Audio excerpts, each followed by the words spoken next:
En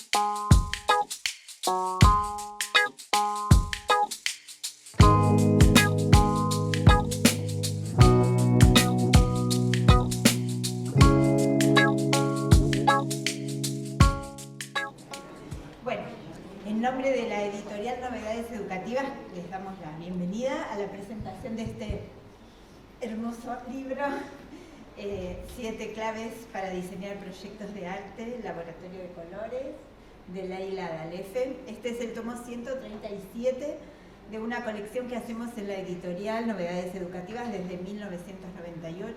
La colección se llama 0 a 5, la educación en los primeros años. Allí va llegando gente mientras yo hablo un poquito. Allí tratamos de reunir ideas, reflexiones, propuestas de trabajo acerca de la educación infantil para compartir con docentes, directores, estudiantes, profesores de formación docente y en muchos casos también mamás y papás de niños pequeños. En los diferentes números, maestras, maestros, investigadores, especialistas vienen compartiendo sus saberes. Leila acercó el borrador de su segundo libro hace más de un año, más. En ese tiempo fuimos esperando el turno de la colección, mientras que ella iba haciendo algunos ajustes, reelaborando, tratando de lograr un material para acompañar a maestras y maestros de inicial en el camino del acercamiento del arte a las salas. Creo que el resultado de este proceso es muy valioso, el libro es muy claro, es completo, tiene sugerencias prácticas para el trabajo, información sobre artistas, enlaces a través de códigos QR que completan el texto. Antes de presentar a Leila y a sus invitados, les voy a contar un secreto. Leila ya me dijo que me prepare porque ya está por entregar el tercer. Yo se lo dije. El tercer libro. La trilogía. La trilogía. Bueno, Leila Dalefe es docente de nivel inicial, es licenciada en Educación Inicial por la Universidad Nacional de San Martín. Es diplomada en Gestión de Instituciones Educativas y en Pedagogía de las Diferencias por Flaxo. Se desempeñó como maestra titular de sala por más de 25 años. Actualmente dirige un jardín de infantes de zona vulnerable. Es especialista en Historia del Arte por el Museo Nacional de Bellas Artes, capacitadora de diferentes espacios vinculados con la enseñanza y el aprendizaje en la primera infancia, creadora del espacio El Mundo Inicial, sitio web que convoca a docentes de inicial y primera infancia de todo el mundo en torno a temáticas de actualidad. Es coautora, entre otros títulos, de Antología de Cuentos y Abrazos para Días Desafiantes, El Libro Mágico de las Estaciones y Respirar el Aire en el Nivel Inicial, que es el libro, el primero de la trilogía.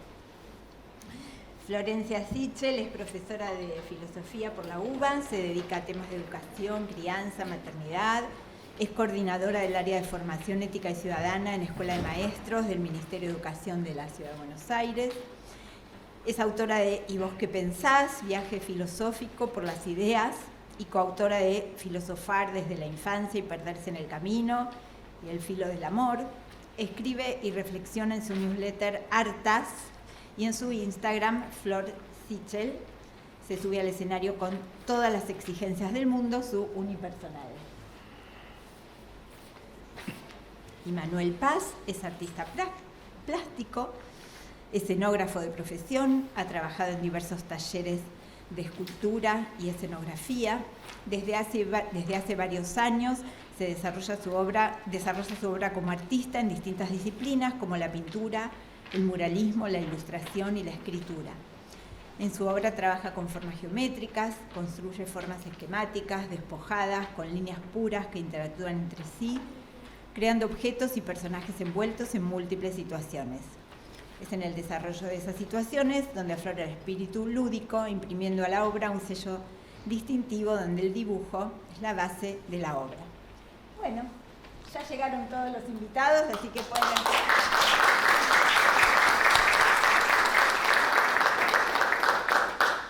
Arranco con el don de la palabra que ha sido otorgado.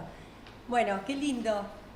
Pensaba hacer algo muy despojado porque realmente cuando estábamos imaginando un poquito esta dinámica, ¿para qué vamos a hacer algo a lo que no estamos acostumbrados si lo mejor es hacer lo que sabemos hacer, que es charlar y poner un poco sobre la mesa nuestras ideas referidas Como siempre digo, no tiene nada que ver con la técnica que vamos a usar, sino con la concepción que tenemos de infancias, ¿no? Entonces, volver todo el tiempo a ese eje y a ese lugar, que es un poco el posicionamiento que sentamos con Respirar el Arte, que es el primero de esta trilogía, ya lo decimos entonces, de la trilogía. Convoqué a estos dos amigos porque realmente siento que un poco acompañan perfectamente lo que el libro quiere compartir con ustedes, que es el poder de la pregunta, el poder de la interpelación, del pensamiento crítico, esas cosas que no se aprenden en Google nunca, y que esperemos que no se aprendan nunca, porque si no nos quedamos sin trabajo todos, y el poder del arte, de la cultura y del acercamiento con las infancias, con las familias y con las sociedades que habitamos. Así que de alguna manera ellos dos resumen eso que para mí es tan importante. Y ustedes resumen un montón de otras cosas, ¿no? La familia, los amigos, gente que hace muchísimos años, no, hay gente de Río Gallegos. ¿Qué pasó en el medio? ¿Cuántos años pasaron? No lo sé, pero no puedo creer, iba viendo la gente que entraba y digo, bueno, el famoso que hice yo para merecer esto, pero a la inversa, lo estoy pensando desde un buen lugar. La verdad, supervisoras. Me emocioné mucho cuando vi entrar a mis docentes, lo tengo que decir. Porque digo, wow, ese es el punto, ¿no? Donde uno puede medir quizás el impacto en este momento y en este lugar que me toca ocupar. El impacto se mide a través de los docentes que son como el brazo ejecutor de toda esta situación. Como Manu va a tener una pobre, a él lo vamos a mandar a laburar directo y sin escalas. San Cayetano me dicen en otros ámbitos. Doy trabajo a todo el mundo. Pero escúchame, Manu, yo te dije que cuando le propuse, Manu tiene algo que él todavía no reconoce, y es que tiene mucho el don de la palabra dicha y escrita. Vamos a trabajar mucho en eso. Vamos a trabajar. Entonces digo, para mí, que solamente viniera a pintar era como desperdiciar un enorme potencial que él tiene. Y ese enorme potencial que él tiene que ver también con su humanidad y con su característica que lo hace tan cercano al universo que nos convoca, que es la primera infancia, ¿no? El impacto que él tiene fuerte es en la primera infancia y es algo de lo que él todavía no se hace todo cargo y yo me encargo todo el tiempo de volvérselo a decir. Pero como siempre que nos sentamos a conversar a través de las redes, porque nos conocimos personalmente hoy, con Flor nos hemos... Sí, pero somos como amigos de toda la vida, porque en realidad estuvimos hablando por Instagram y por un montón de espacios. Me interesa por ahí que antes de que vayas a pintar, Manu, nos cuentes un poquito por qué pintar puede ser un ejercicio tan importante para vos y considerás que eso tiene que ser realmente un lenguaje definitivo en la primera infancia. ¿Por qué tiene que estar esto presente? ¿Viste? Buenas tardes a todos. Bueno, muchas gracias por la invitación. No sé si se escucha. No estoy de acuerdo, no tengo el don de la palabra. Tengo el don de la imagen y me gusta ese don y trabajar con eso. Me parece muy importante trabajar con la pintura, desde mi caso particular, porque es mi lenguaje, es mi forma de contar, es mi forma de expresarme. Y sin querer y a propósito trato de hacerlo de la manera más simple posible. Mi imagen trato de buscar que sea lo más simple posible. Y con esto lo que trato de contagiar es que cualquiera lo pueda hacer. Yo creo que desde ahí la cercanía con el inicial y con los chicos más chicos. No es algo buscado, sino que nada, me sale así naturalmente y creo que tiene que ver con eso. Me parece que en la escuela es muy importante incluir el arte. En mi caso particular fue súper importante porque era lo único que realmente me interesaba. En el nivel inicial, sobre todo, está muy puesto el foco en eso, después se va perdiendo cada vez más, en el secundario está completamente olvidado. Y hay una anécdota que cuento siempre, a mí me echaron de un colegio por pintar una pared en segundo año. Y hoy me invitan los colegios a pintar paredes. Entonces, deberían pagarte el doble. No. Para resarcirse el sistema educativo.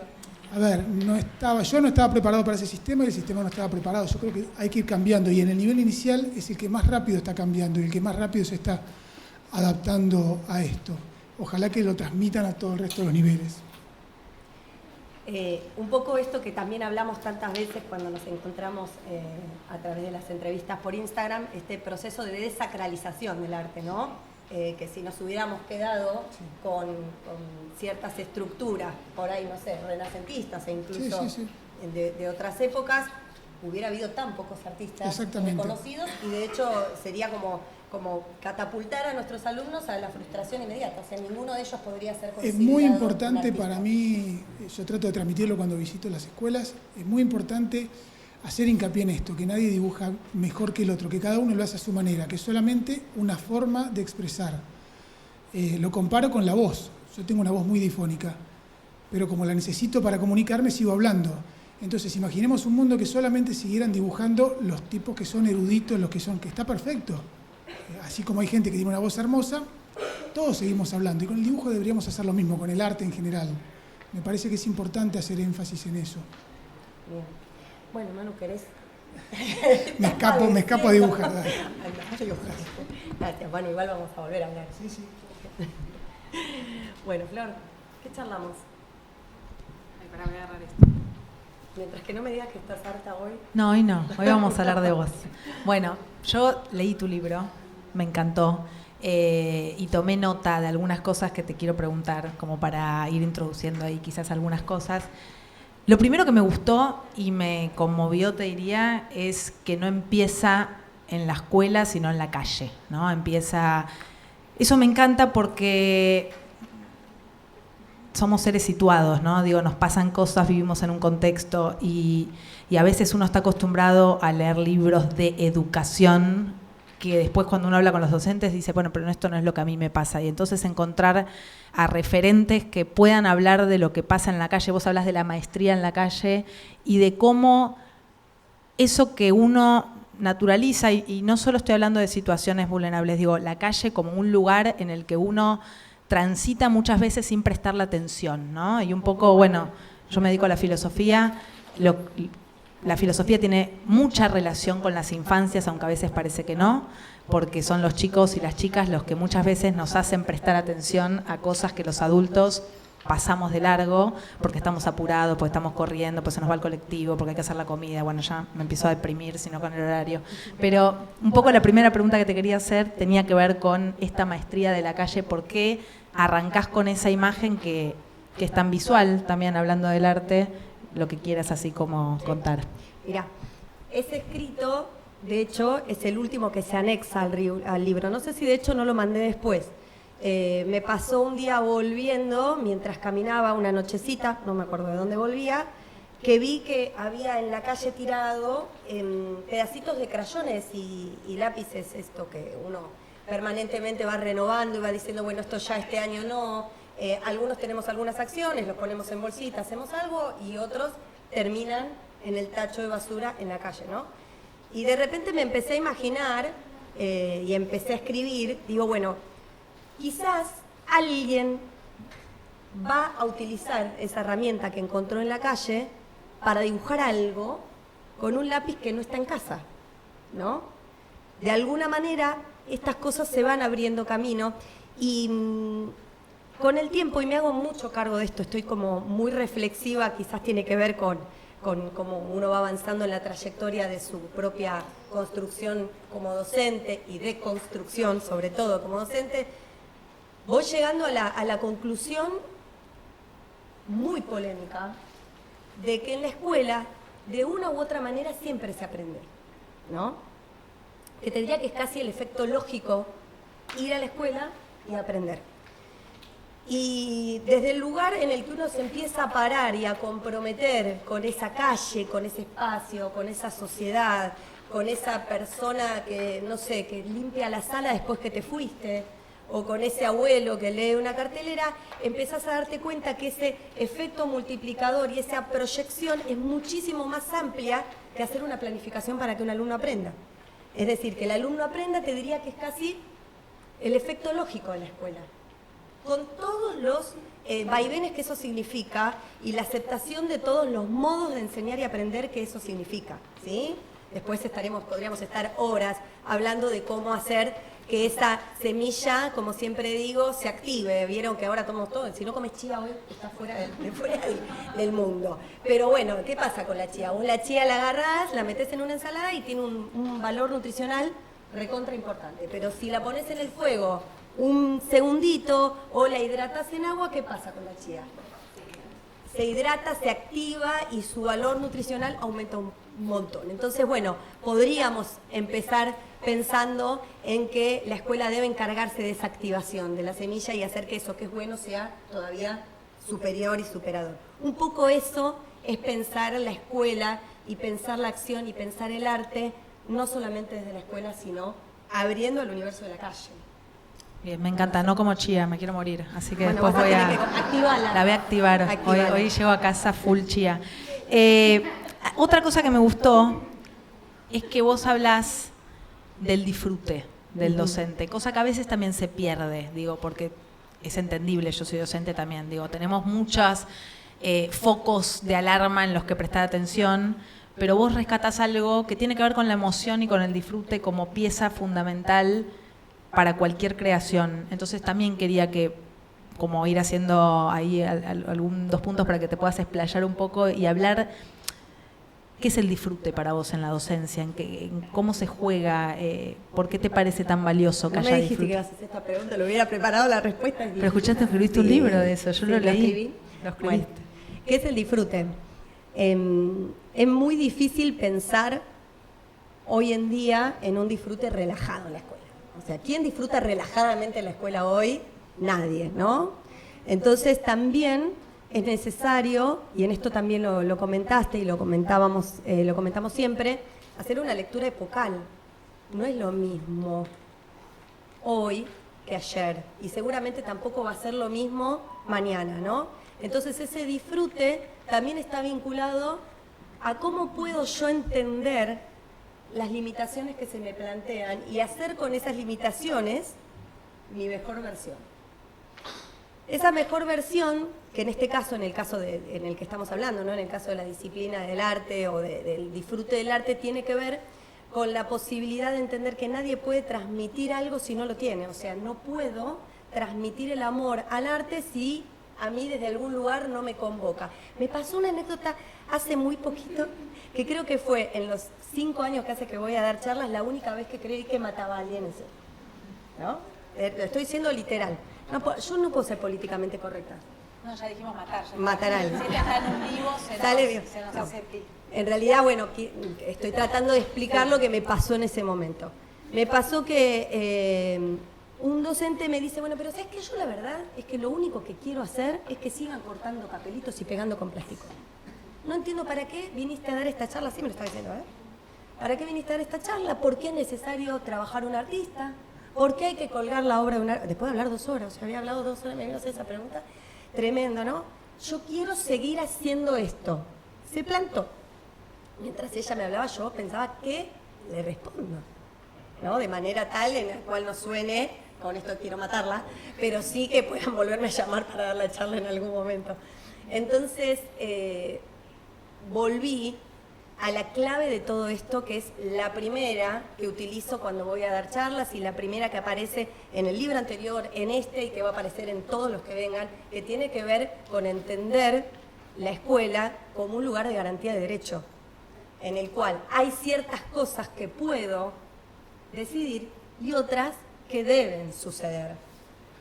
La aparición de la cultura no tiene que ver con que si yo tengo ganas que esto suceda, tiene que existir un compromiso ético del docente para garantizar que ese derecho esté presente en la escuela. Ahora, ¿cómo hago cuando eso no lo estoy disfrutando, ¿no? Porque evidentemente lo más difícil iba a ser convencer a esta maestra de que podía seguir pegando papelitos y recortando, disfrutando de eso que le gustaba hacer, pero desde otro marco, desde otro lugar. Traccionar ese modo de enseñar con respeto, con amorosidad, sin quererla matar, con respeto y con amorosidad, traccionarla hacia el lugar de garantía del derecho, ¿no? Y entender que no siempre se trata de cambiar todo lo que hago, sino de darle un marco a lo que hago, que haga, nuevamente volvemos a la metáfora de la semilla, ¿no? Que haga que esa semilla esté al mil.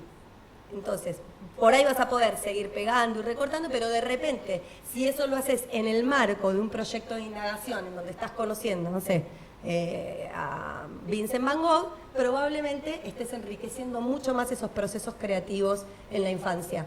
No sé si me explico. Hay una sutil diferencia que no tiene que ver con la ejecución, porque la ejecución quizás termine siendo la misma. De hecho, yo siempre juego un poco con esta metáfora, ¿no? Si un docente sella con esponja, que es una de las cosas que hacemos siempre en el jardín, sella con esponja y sellaste con esponja y estuvo buenísimo y los chicos la pasaron, pero de 10, les encanta sellar con esponja.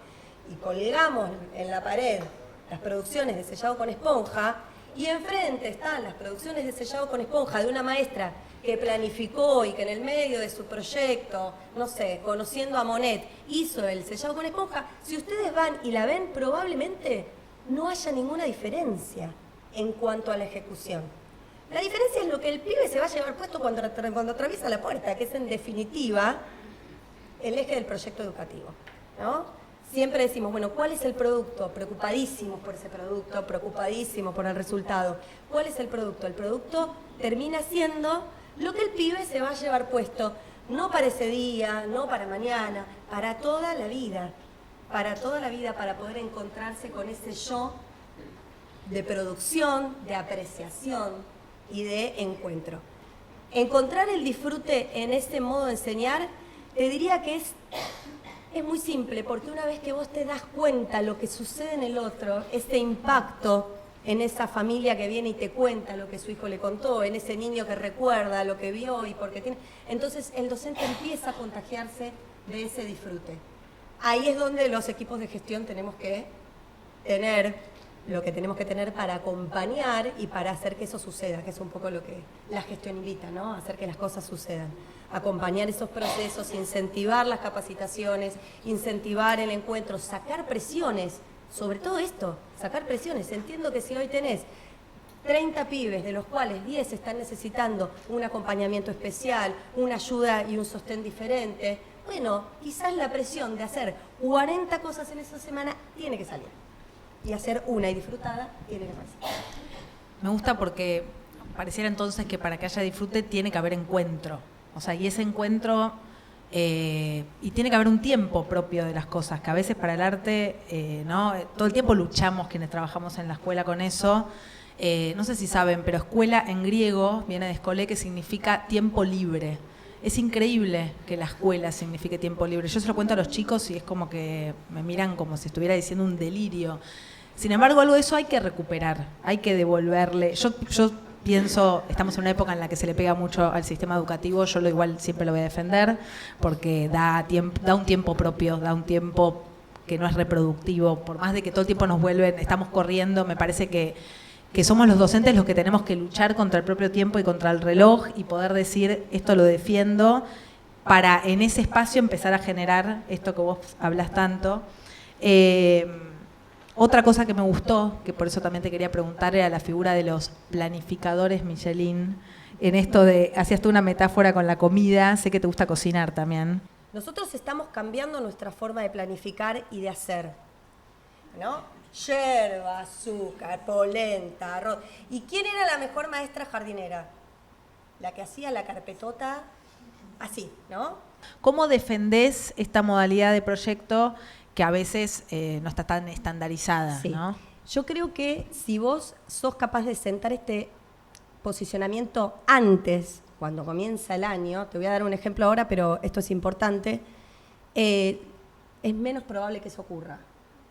Llevo 28 años de ejercicio de la docencia, 4 de los cuales son en gestión, y ponele que yo haya empezado con toda esta movida. Ahí está una de las artífices que me dijo, ¿por qué no escribís algo con esto? Porque todo esto pasaba ocultamente en la escuela, es decir, yo escribía estas pavadas y se las pasaba a las chicas, ¿qué te parece? Hacemos esto. Estamos hablando de 15 años atrás, un poquito más también, ¿no? Entonces, venir 15 años atrás con todo este posicionamiento era... Y yo lo explicaba en las reuniones de familias y nunca jamás me encontré con alguien que se oponga a que su hijo aprenda de esta manera. ¿Por qué? Porque lo que vos vas logrando en el otro es también, y acá me pongo un poco resultista, un gran y enorme aumento en la calidad de la producción. Es decir, si yo pongo a todos los que estamos acá en una propuesta, decirles, bueno, no sé, agarren esto, pinten y busquen una hermosa propuesta de exploración, que también debe estar, y la hacemos, va a haber 85.000 cosas distintas, lo van a hacer apurados, van a hacerlo como puedan, está bien, porque es un espacio informal. Ahora, dentro del espacio formal de aprendizaje de la escuela, si yo me tomo el tiempo para decir, bueno, el día de hoy vamos a trabajar con un fondo. ¿Qué es un fondo? Investigamos lo que es un fondo, trabajamos todos un fondo. Y dentro de 2 días armamos esto. Por ahí te lleva una semana una producción. Ahora, la calidad de lo que vos estás logrando, porque te tenés que sentar, porque quizás con vos me tengo que sentar uno a uno. Porque ocurre mucho de lo que ocurre en la escuela también, ¿no? De esto de... Luego de esta intervención tan nefasta que sufrimos mucho de los que somos más grandes, de que vos decías, no me sale, y el maestro te agarraba la mano y te decía, vení conmigo, a ver, claramente eso no estaba bien. ¿Qué pasó? De eso pasamos, como todo en Argentina, ¿viste? Como eso estaba mal, vamos al polo opuesto. No lo sé hacer, mira, no sé, hacelo como puedas, mi amor. ¿Vos a tu hija cuando no sabe hacer algo decís, hacelo como puedas? A veces. Estoy pensando, pues. No voy a hablar acá. Pero bueno, el sostén del adulto, ¿no? Para guiar esos procesos. Bueno, claro, la pregunta es cómo acompañar sin, estoy pensando como, sin pisotear, sin matar la voracidad de los chicos, su curiosidad, y al mismo tiempo tampoco dejándolos a la deriva, ¿no? Es como un fino equilibrio que hay que estar en ese uno a siempre uno, teniendo en la cabeza. Que implica resignar cantidad para ofrecer calidad, ¿no? Implica que quizás eso que me llevaba un día, que todos hacíamos lo mismo y al mismo tiempo, y el que podía bien y el que no podía también, ahora me lleva un tiempo extra. Porque aparte la complejidad de lo que ocurre permanentemente en el sistema educativo y en la vida y en la sociedad nos lleva a hacer este uno a uno para encontrarnos con el otro, ¿no? Y es importante que eso ocurra. Nosotros, por ejemplo, desde el año pasado comenzamos con las salas vacías. No hicimos nada más que tenga que ver con decorar el jardín para empezar las clases. Claro, si yo hacía eso y no le explicaba a las familias el fundamento desde donde estaban paradas, me iban a comer cruda. ¿Dónde está el payasito? Me iban a decir, ¿no? ¿Dónde están los cupcakes? Entonces, ¿qué teníamos que decir? Bueno, les teníamos que explicar a las familias que esas salas estaban vacías hoy porque considerábamos que eran salas en proceso que iban a ser completadas con las infancias en el transcurrir de los 3 días primero, porque en realidad ya los 3 días ya tenés cosas para colgar. Entonces, informar estos cambios de posicionamiento es vital para evitar ese tipo de contradicciones. Sí, y abandonarlos como sí, ¿no? Que hay un montón también en la escuela a veces. Esto de, bueno, lo que hay que hacer porque estamos acostumbrados a hacerlo y ni siquiera sabemos por qué, cómo decorar el aula, claro, en un montón de aspectos. Otra cosa que me encantó, que es uno de los proyectos de arte, bueno, ¿estamos bien de tiempo? Yo hablo mientras. Tiene que ver con el retrato, la importancia que... Y ahí es una pregunta que me quedé pensando, pero porque me interesa la identidad, que tiene que ver, ¿por qué es valioso mirarnos en la escuela? ¿Por qué pensás? Eso a vos, o sea, ¿por qué hay que mirarnos? ¿Qué nos aporta en la identidad? Estoy pensando también en la historia que él contó de uno mismo. Pienso en cómo generar en la escuela espacios de introspección y descubrimiento propios también, ¿no? Y qué desafío para los docentes a veces corrernos también de ese lugar del saber para dar lugar a que acontezca lo que los chicos y las chicas también traen, ¿no? Entonces, ¿por qué mirarnos? ¿Por qué mirarnos? Sí, porque mirarnos es el reflejo que permite al docente también conocer con quiénes está acompañando ese proceso y esa trayectoria que no es solamente de los chicos. Mirar a los chicos es también mirarte a vos como docente y permitir que el pibe te interpele a vos. Porque el proceso lineal es que yo soy el proveedor del saber y que el pibe viene a aprender toda la escuela.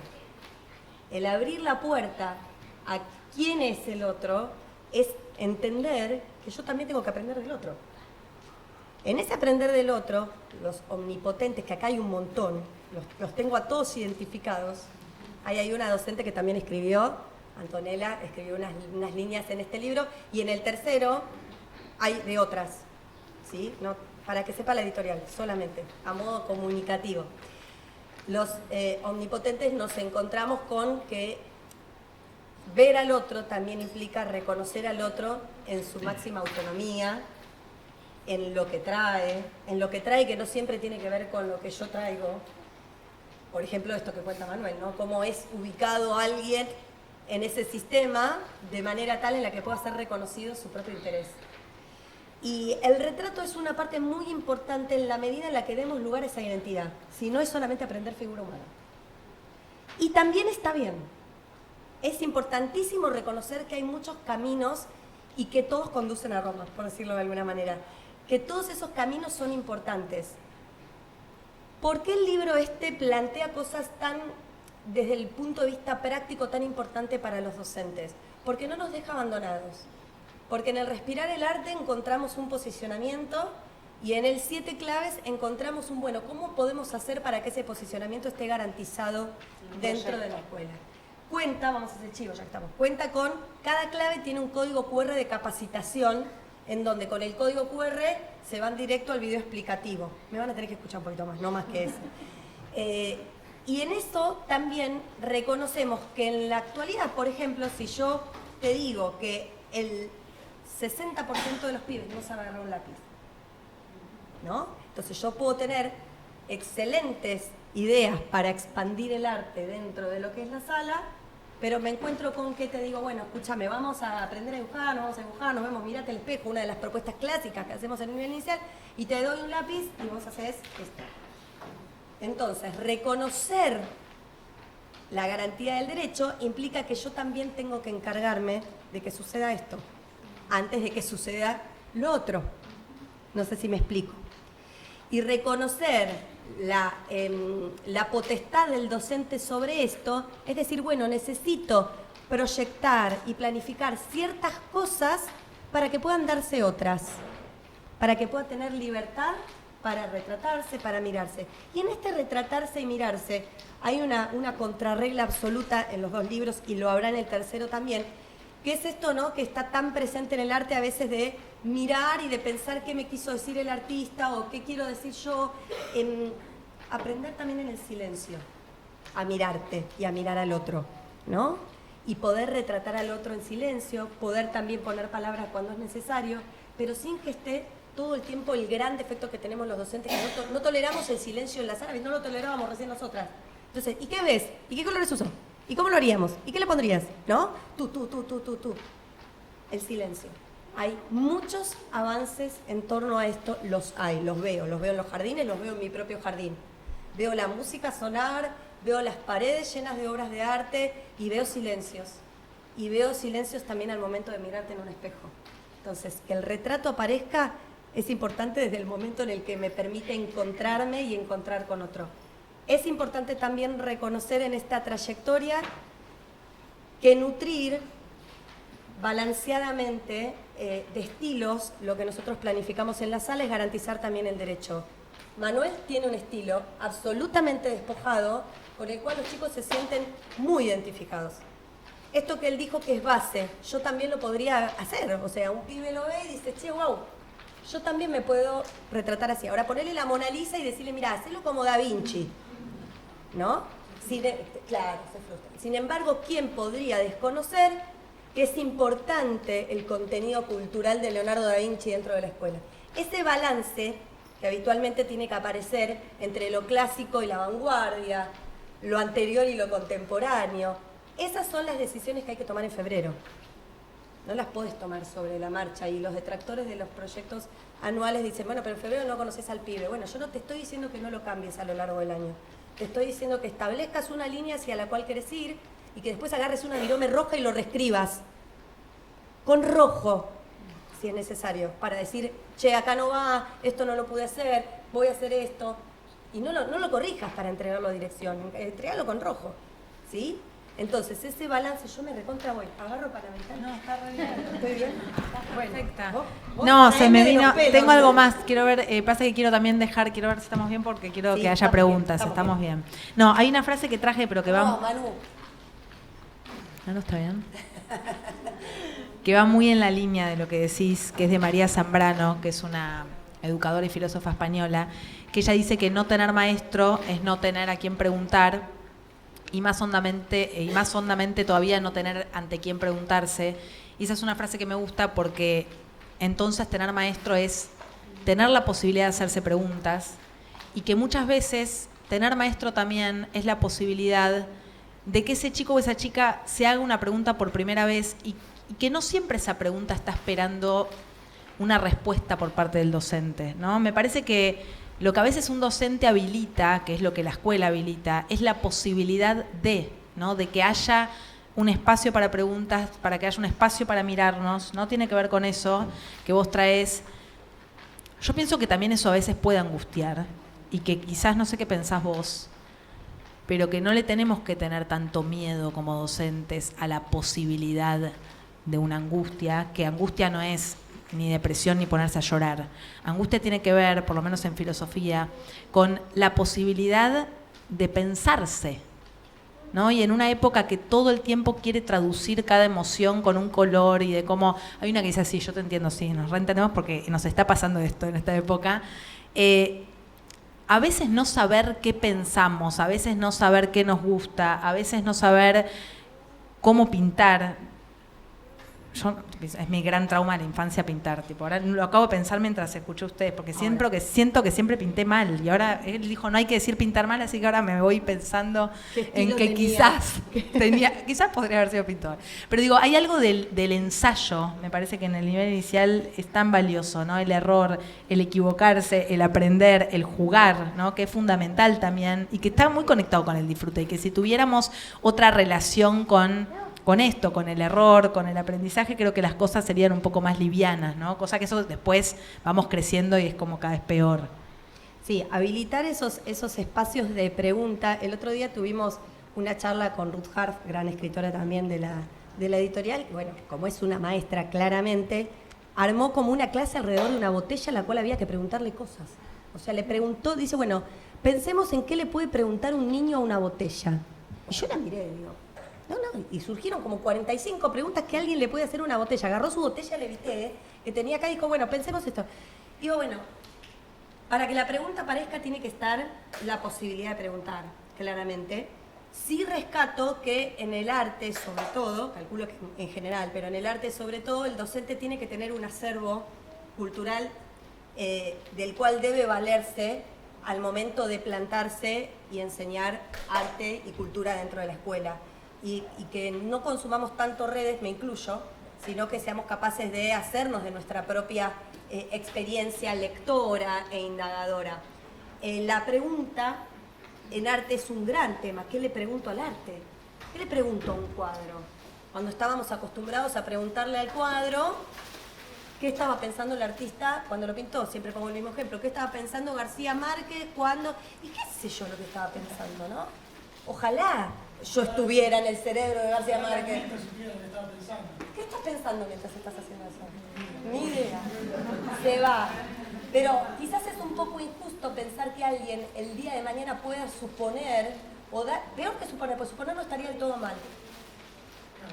Dar por sentado y decirle a alguien aprobaste o no, de acuerdo a lo que pensó que vos pensabas acerca de Manuel Paz mientras pintaba el cuadro, ¿no? Esto de, bueno, ¿qué pensaba García Márquez mientras escribía? ¿Te sacaste un 5 o te sacaste un 10 de acuerdo a lo que yo supongo? Es un poco lo de la comprensión lectora que a mí me saca, pero que tiene que ver con la comprensión de la obra también. Aprender a preguntar y aprender a bancarse, el no poder preguntar también, el silencio, o decir no tengo una pregunta. Una de las grandes preguntas que surgen de los docentes es ¿qué le pregunto a los chicos mientras vemos el arte, mientras vemos una obra de arte? Y quizás no haya que preguntar, quizás haya que expectar, quizás haya que dejarse atravesar, quizás en ese momento solo haya que mirar, ¿no? Es un poco entender que tenemos que despojarnos de las formas en las que aprendimos y las formas en las que vivimos, en las cuales sentimos que después de hacer algo tenemos que hacer algo de manera inmediata, sin esta posibilidad de reflexionar sobre lo que nos está pasando. Y hace mucho tiempo ya, o sea, ahora unos 15 más o menos, cuando empecé a sentir que lo que yo sabía no me era suficiente y me fui a buscar al Museo Nacional de Bellas Artes Historia del Arte, y después armé mi propia pedagogía, bien o mal, acabé el segundo libro, tan mal no debe estar, y me senté con los pibes, y con esto por ahí vamos a ir cerrando, pero quiero contarlo, a mirar el Guernica de Pablo Picasso, ¿sí? No existían las aulas inmersivas, no se hablaba, no teníamos proyector en la escuela, no, nada, era una reproducción del Guernica puesta en el medio del círculo con los pibes y hablar sobre qué era lo que cada uno iba sintiendo alrededor de lo que veía, ¿no? Y una nena me preguntó a mí, ¿vos sabés qué es lo que pienso? Y le digo, no sé qué es lo que pienso, le digo, lo que vos pensás, ¿me lo querés contar? Me dice, yo pienso que en la guerra no hay salida. Vieron que ¿no? Las manos que aparecen en el Guernica. Y con esto quiero hablar de lo importante que es generar estos espacios que después no aparecen en ninguna carpeta. Y que las familias deben entender que lo que pasa en la escuela no siempre va en un papel, no siempre va en un video, no siempre va de la mano de un resultado tangible. Lo que pasa en la escuela muchas veces tiene que ver con esta capacidad de mirar, de preguntarse y de preguntar al otro. Me encantó y quiero, como para, sí, vamos cerrando, pero quiero leer esta frase que vos misma citás y que decís que te acompaña siempre, de Dolto, que dice que el destino reservado a los niños depende de la actitud de los adultos, que va en la línea de lo que decís. Sí. ¿Por qué la traes siempre y la vas a seguir trayendo en el tercer libro que ya está? Esa es la frase de la primer, no, con esto me voy a delatar la edad, la primer filmina, ¿se dice? ¿Cómo se dice ahora? Slide. Presentación. Slide. Ok. Bueno, ¿viste cuando haces la presentación o PowerPoint? Bueno, el primero que sale, esa la tengo en todas. La tengo en todas porque creo que es el ancla al cual tengo que volver todo el tiempo. Y la frase esa, sin saber que vos la habías citado, es la que remití con la docente que me dijo, quiero que solamente cortemos papelitos. No, ¿querés cortar papelitos? Vamos a cortar papelitos. Pero vamos a cortar papelitos garantizando que suceda lo que el niño y niña merecen por su simple condición de infancia, que es el acceso a la cultura. Un derecho escrito es solamente un papel. Andá a decirle a un pibe abandonado en un tacho de basura que tiene derecho a la vida. No existe. Si no hay un adulto que lo garantice y que lo impulse, el derecho es un papel mal escrito por gente que no pisó una escuela. Entonces, los que pisamos la escuela tenemos la obligación ética, moral, de no desatender nunca la cuestión de derecho. Nunca, jamás. Un aplauso.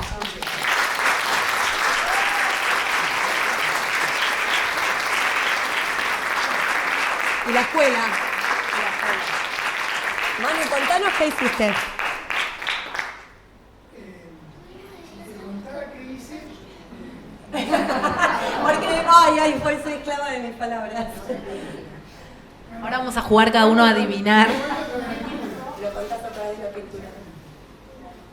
Recordar un poco lo que íbamos hablando, lo que estamos hablando y lo que habíamos hablado también en la escuela, las docentes, los profesores, proyectando el arte, proyectando con los chicos. Es como una síntesis de eso. Este lo vamos a sortear, ¿eh?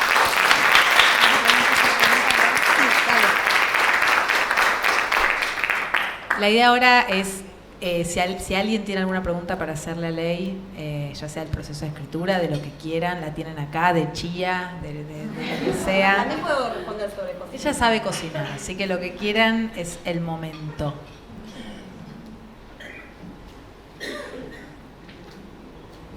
Alguien que hable, algo.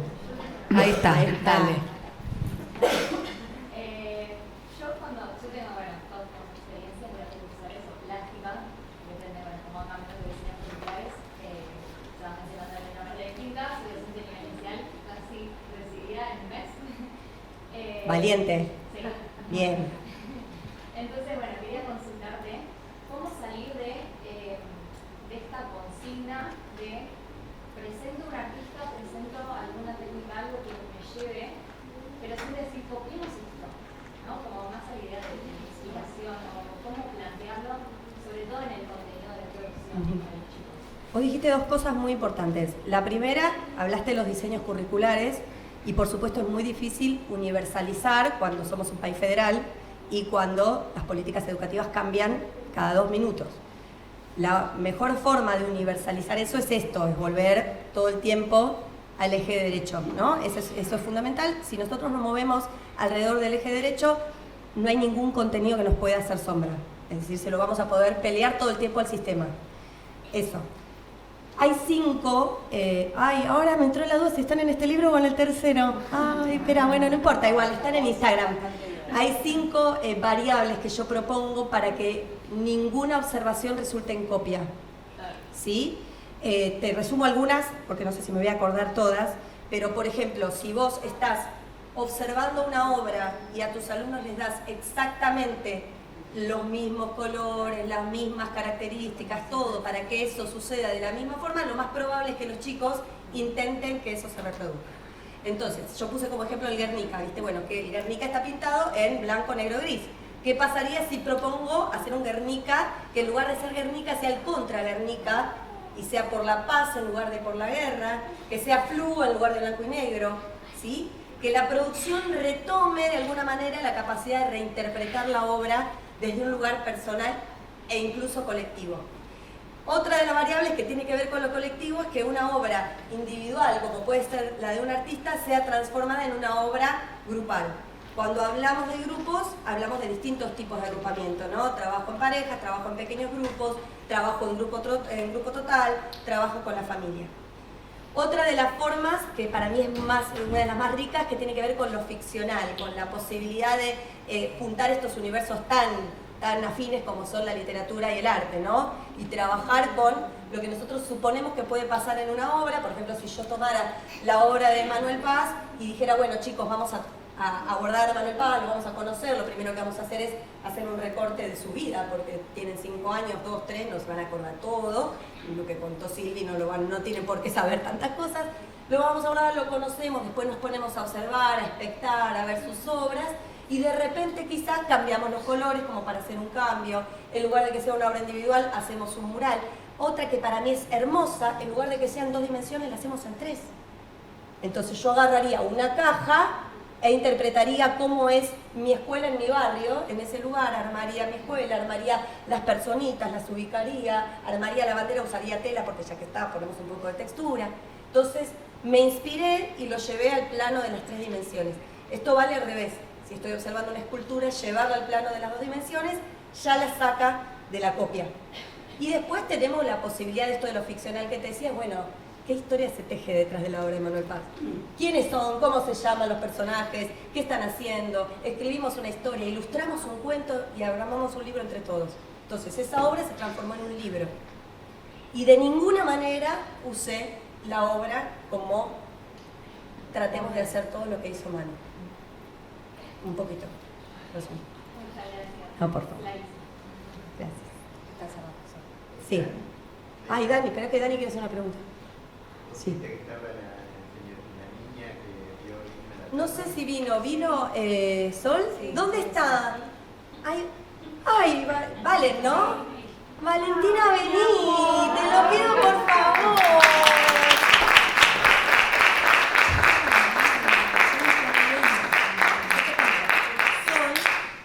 Sol trabaja conmigo a la tarde, ¿sí?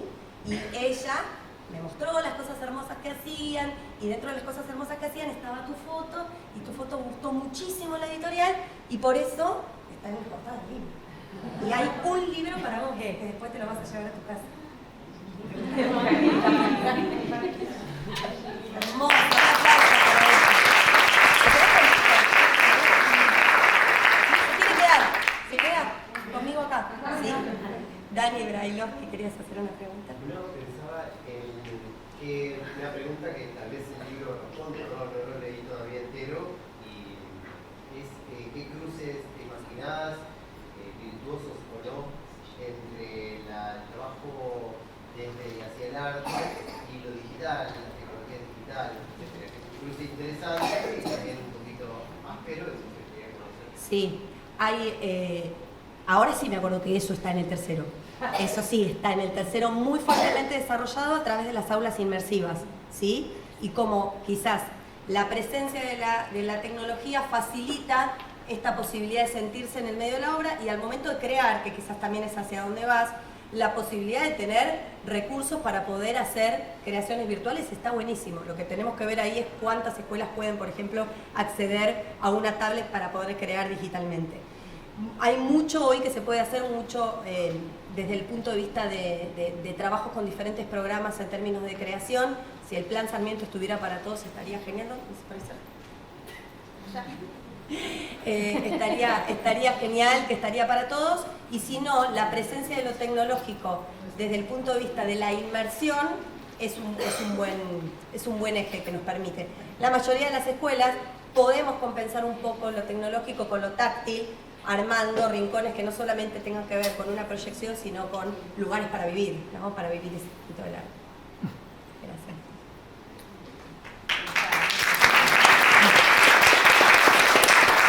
Creo que nos están echando, ¿no?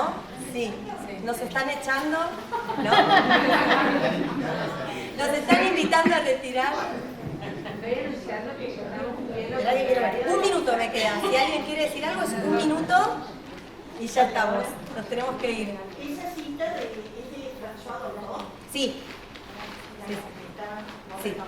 Sí. ¿Y dónde pones la clave para que eso suceda? Digo, porque como vos decís, el arte lo podés decir, hablar en 2 minutos, sí. Ser lo más estereotipado, sí. Poniendo a Van Gogh o a Susan Lambert, la formación de los adultos, en la terapia, ¿viste? Porque cuando no tenés preguntas, no las tenés, aunque te pongas. La formación de los adultos es clave. Pero digo, la formación de cada adulto. Yo siempre pienso, y bueno, ¿cómo hacer este adulto que enamora, que apasiona, que nos lleva, que es capaz de interpretar con 45 preguntas una botella, un arte, sí. una imagen, un libro álbum o una obra de arte? Porque si no es como un círculo, ¿viste? Como una bajada, siempre una bajada, un lineamiento. Sí.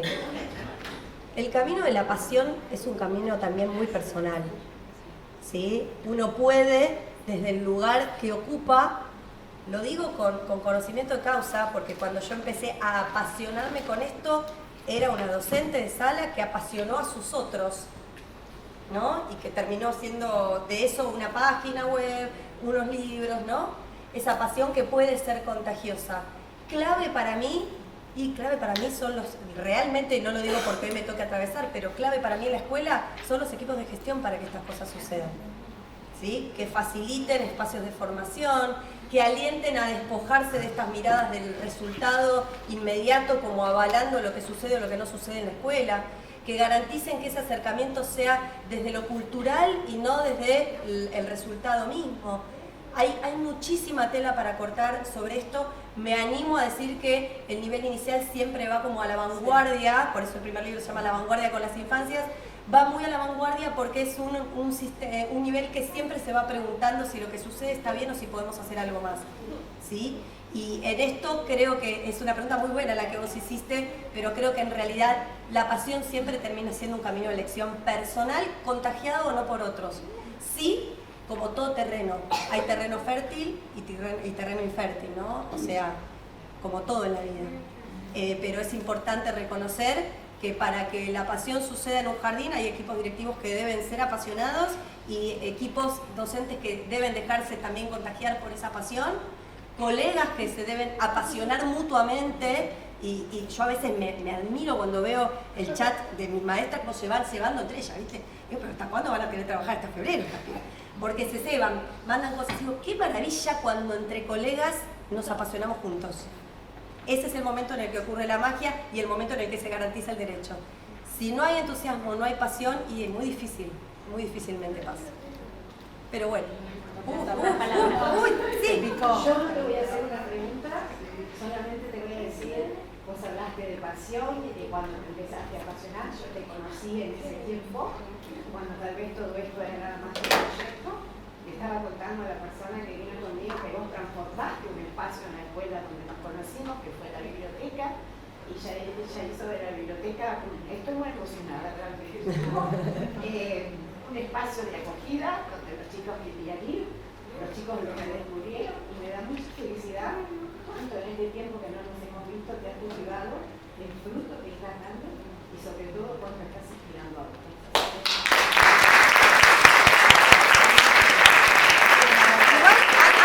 Antes que ocurra la desgracia y nos saquen a todos, vamos a seguir después viendo y firmando ejemplares afuera y en el stand. Después también me voy a quedar un ratito. La última, ¿dónde compramos el libro? Fati. Bueno, gracias a todos. Manu.